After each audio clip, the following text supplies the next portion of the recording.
Jananayagan league இல்லை, அதுதான் நமக்கு வந்து ஆச்சரியமா இல்லை, எனக்கு வந்து அதிர்ச்சியா இருக்கு. எடிட் ஷூட்லேருந்து போனதா ஒரு தகவல் இருக்கு. இதில் இன்னொன்று பார்த்தீங்கன்னா, இங்கே விருகம்பாக்கம் ஏரியாவில் இருக்கிற ஒரு எடிட் ஷூட்டு. இதை பொறுத்த வரைக்கும் அந்த விருகம்பாக்கம் எடிட் ஷூட்ல இருந்து தான் அது எடுக்கப்பட்டதா இவங்களுக்கு முதல் கட்ட தகவல் கிடைச்சிருக்கு.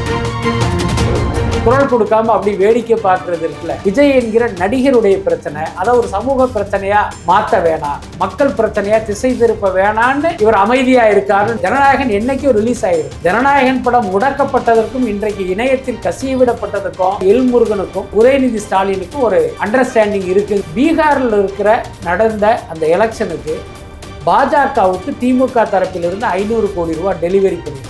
அதை பண்ணுனதே KN நேரு ஒரு பெட்டி செய்தி. முதல் பொறுப்பே நீங்க தான். நிச்சயமாக அதை ஜீரணிக்கவும் முடியல, மன்னிக்கவும் முடியல. இது படுகொலை. இந்த கிளவுடுன்னு சொல்லுவாங்கல்ல, அங்கிருந்து இது ஹேக் பண்ணப்பட்டிருக்கும் அப்படிங்கிற மாதிரி இவங்களுக்கு ஒரு முதல் கட்ட சந்தேகம் இருக்கு. அது ஜனநாயகன் படத்தை மட்டும் அழிக்கணுங்கிறது நோக்கமா, அல்லது விஜயனுடைய அரசியல் எதிர்காலத்தை காலி பண்ணணுங்கிறது நோக்கமாங்க? விஜயே தான் லீக் பண்ணியிருக்காரு. நீங்க யோசிச்சு பாருங்க, ஜனநாயகன் படத்தை விஜய் லீக் பண்ண வேண்டிய அவசியம் என்ன? அவருக்கு என்ன தேவை? அந்த படம்ங்கிறது தியேட்டருக்கு வரணும், ஒரு மிகப்பெரிய வணிக வெற்றி அடையணும். நான் தாண்டா கடைசி படத்துலையும் வசூல் சக்கரவர்த்திங்கிற பெயரோடு அரசியலுக்கு வரணுங்கிறது தானே விஜயனுடைய நோக்கமாக இருக்க முடியும். அவர் வந்து இந்த மாதிரி திருட்டுத்தனமா லீக் பண்ண வேண்டிய அவசியம்.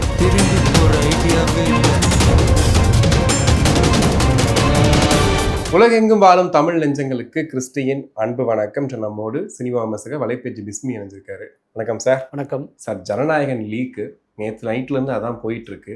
யார் லீக் பண்ணாங்கன்னு தெரியல, ஆனால் மின்னல் வேகத்தில் பரவிட்டு இருக்குன்னு சொல்கிறாங்க. உங்கள் பார்வைக்கு நீங்கள் ஃபஸ்ட்டு பார்க்கும்போது என்ன தோணுச்சு உங்களுக்கு? இல்லை, ரொம்ப வெளிப்படையாக சொல்லணும் அப்படின்னா, அந்த லீக்கான ஃபுட்டேஜை நான் பார்க்கல. அது என்னென்னா, நமக்குன்னு ஒரு எத்திக்ஸ் இருக்குது, அந்த படம் மேலே நமக்கு பெரிய ஆர்வம் இருக்குது. இருந்தாலும் அது முறைப்படி நம்ம தியேட்டரில் பார்ப்போங்கிறதுனால அதை நான் பார்க்கல. ஆனால் படம் பார்த்த பலரும் சொன்ன தகவல் என்ன அப்படின்னா, அந்த பிரிண்ட் வந்து அவ்வளவு கிளாரிட்டியாக இருக்குது. சென்சார் சர்டிஃபிகேட்டு இந்த மாதிரியான அந்த விளம்பரங்கள் இல்லையே தவிர மற்றபடி தியேட்டரில் பார்க்குற மாதிரி அவ்வளோ கிளாரிட்டியாக இருக்குது அப்படின்லாம் சொன்னாங்க. அதுக்கப்புறம் பல்வேறு செய்திகளையும் நம்ம படித்தோம். அதில் என்ன நமக்கு கிடைத்த தகவல் அப்படின்னா, அந்த எடிட் அப்படின்ட்டு அதுக்குள்ளார வந்து ஒரு வாட்டர் மார்க் இருக்கிறதா சொன்னாங்க. நான் நிறைய மென்ஷன் பண்ணேன். பொதுவாகவே இந்த மாதிரி வந்து ஒரு படம் இணையத்தில் லீக் ஆகுது அப்படின்னா தியேட்டர்லேருந்து தான் பெரும்பாலும் எடுக்கப்பட்டிருக்கும். அதை வச்சு அது எந்த தியேட்டர்லேருந்து எடுத்தாங்கங்கிறத கண்டுபிடிப்பாங்க. ஜனநாயகன் பொறுத்த வரைக்கும் இன்னும் தியேட்டருக்கு வரலை.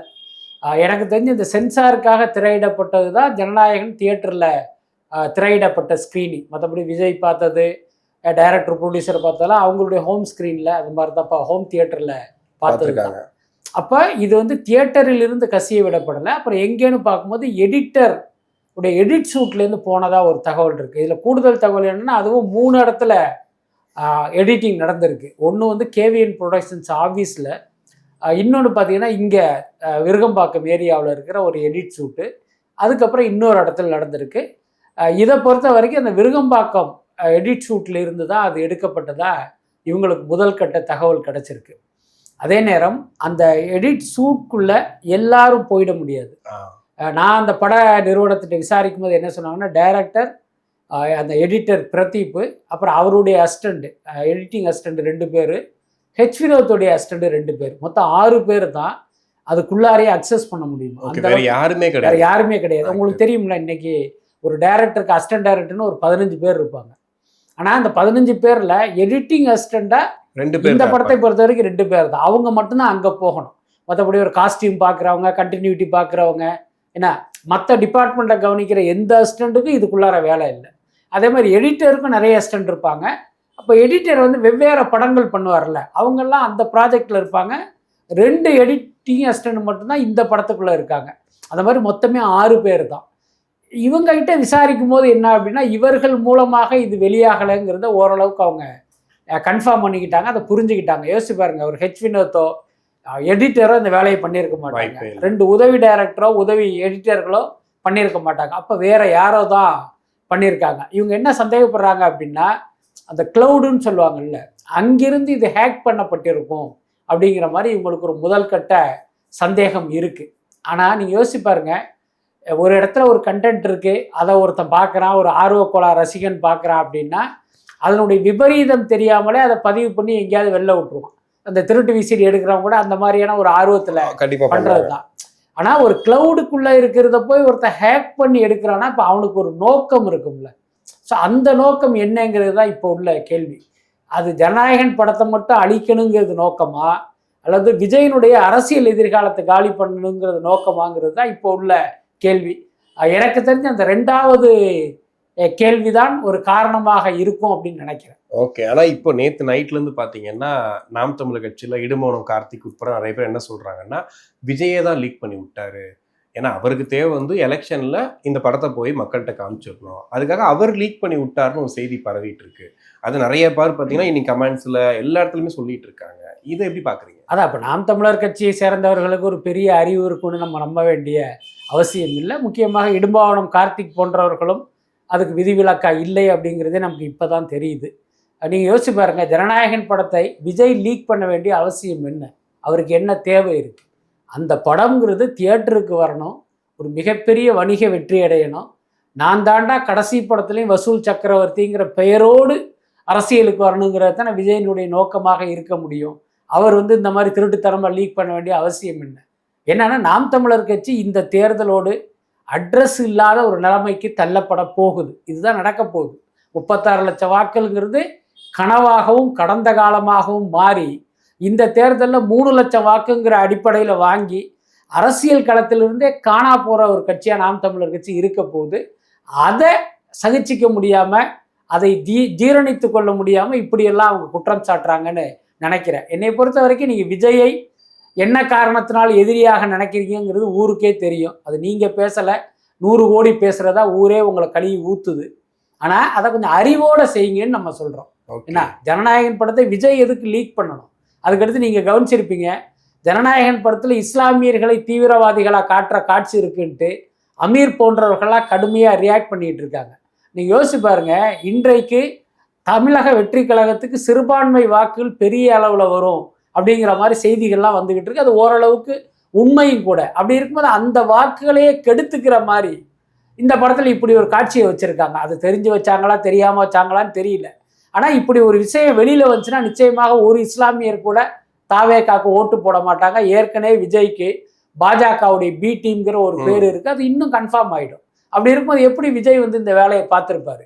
அதனால் எனக்கு தெரிந்து இது வந்து இவர்களுடைய வைத்தறிச்சலை காட்டுகிற ஒரு வதந்தியாக தான் நான் பார்க்குறேன். ஓகே. ஆனால் இது குறித்து விஜய் வந்து இது வரைக்கும் எதுவுமே பேசலை. நீ தமிழ் திரையுலகத்தில் நிறைய பேர் சொல்கிறாங்க, தெலுங்குல இருந்து வருது, எல்லா இடங்கள்லையும் வந்துட்டு இப்போ ஏன் லீக் ஆச்சு என்ன ஆச்சுன்னு சொல்லி ஒரு ஆதரவு குரல் கொடுக்குறாங்க.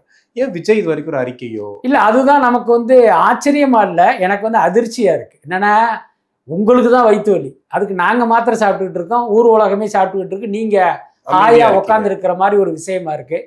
எல்லாத்துக்கும் மேலே இந்த விஷயம் குறித்து கமல், ரஜினி உட்பட என்ன பெரிய பெரிய ஜாம்பவான்கள்லாம் உங்களுக்கு ஆதரவாக குரல் கொடுக்குறாங்க. ஆனால் நீங்கள் குரல் கொடுக்காம அப்படி வேடிக்கை பார்க்குறது இருக்குல்ல, அப்போ இந்த இடும்பாவன கார்த்திக் பேசுறதெல்லாம் உண்மையான மக்கள் நினைச்சிட மாட்டாங்களா? அதை கூட விஜய் யோசிக்காமல் இருக்காருன்னா அவர் என்ன மனநிலையில் இருக்காரு அப்படிங்கிறத நம்மளால புரிஞ்சிக்க முடியலை.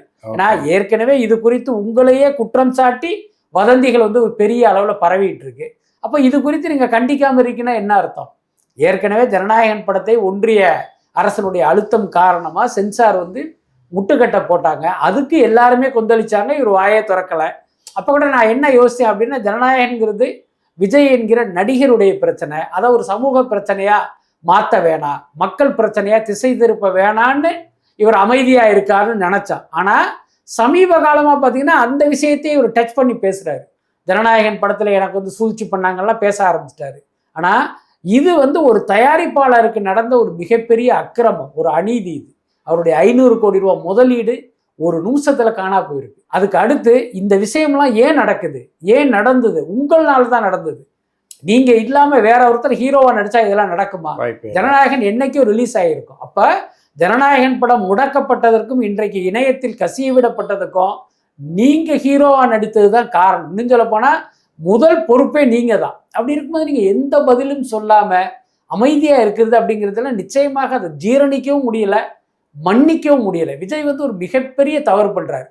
நான் வந்து எல்லாருக்கும் மேலே நினைக்கிறாரா, இல்லை இதெல்லாம் எனக்கு ஒரு விஷயமே இல்லைன்னு நினைக்கிறாராங்கிறதே நம்மளால புரிஞ்சுக்க முடியல. ஓகே. ஆனா இப்ப எவ்வளவு லாஸ் இருக்கும் சார்? ஏன்னா கேவிஎன் வந்து என்னமோ சட்ட நடவடிக்கைலாம் சொல்றாங்க. சைபர் கிரைமும் பார்த்துக்கிறேன்னு சொல்றாங்க. ஆனா ஷேர் ஆயிட்டே இருக்குன்றதையும் பார்க்குறோம். எந்த அளவுக்கு லாஸ் இருக்கும்? அதாவது இந்த படத்தினுடைய பட்ஜெட் அப்படிங்கிறது எனக்கு தெரிஞ்சு கிட்டத்தட்ட ஒரு 350 கோடி ரூபா.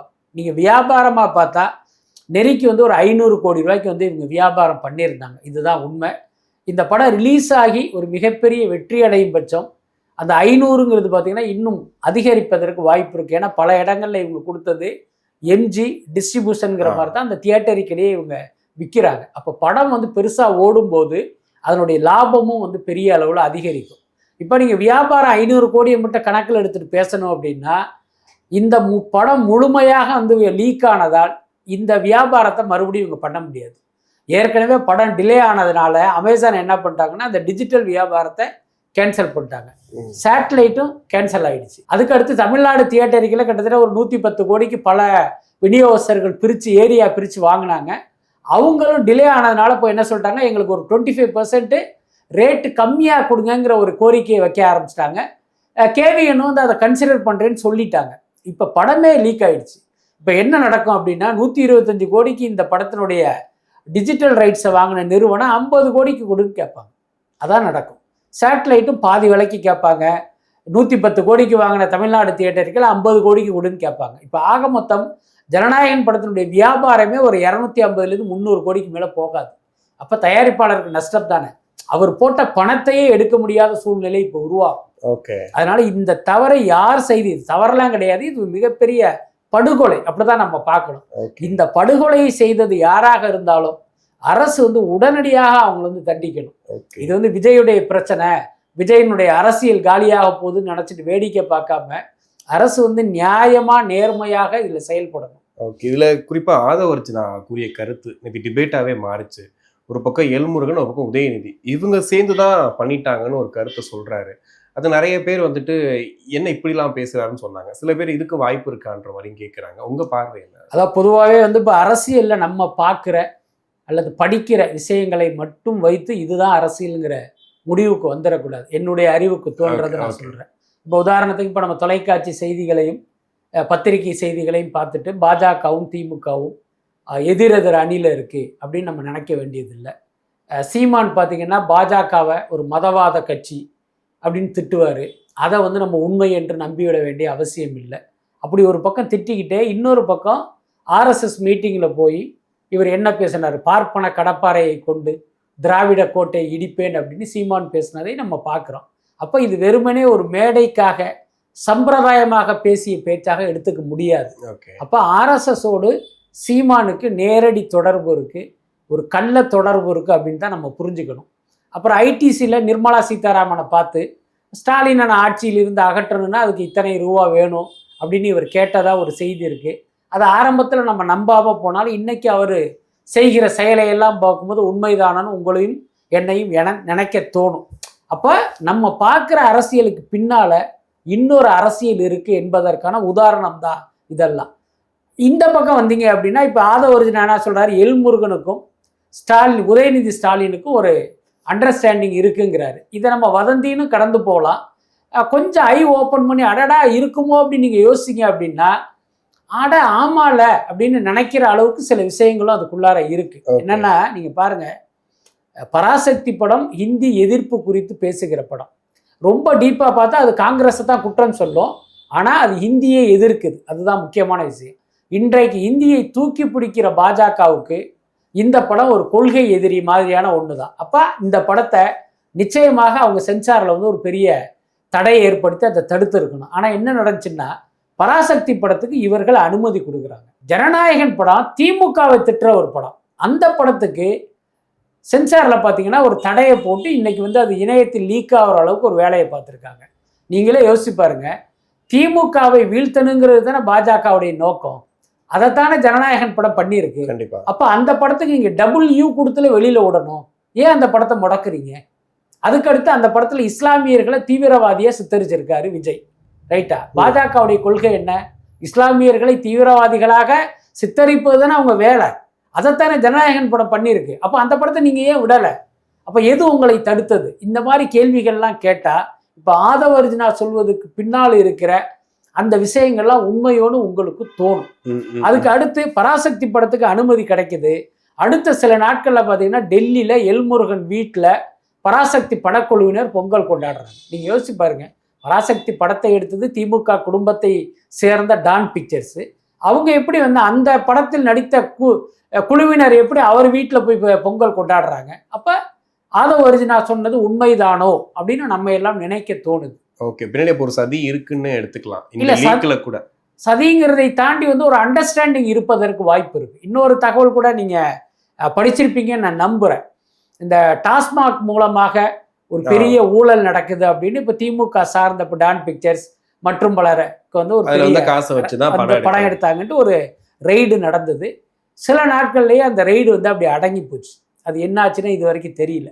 அப்ப ஜூனியர் விடன்ல ஒரு செய்தி நான் பார்த்தேன். என்னன்னா, பீகாரில் இருக்கிற நடந்த அந்த எலெக்ஷனுக்கு பாஜகவுக்கு திமுக தரப்பிலிருந்து 500 கோடி ரூபாய் டெலிவரி பண்ணியிருக்காங்க. அதை பண்ணுனதே KN நேருன்னு ஒரு பெட்டி செய்தி. ஓகே, யோசிச்சு பாருங்க, பாஜக திமுகவுடைய எதிரி. இங்க 2 பேரும் அரசியல் களத்தில் எதிரில் நிற்கிறாங்க. ஆனால் பாஜகவுக்கு இதில் பீகார் எலெக்ஷனுக்கு இவங்க போய் பணம் கொடுக்குறாங்கன்னா என்ன காரணம்?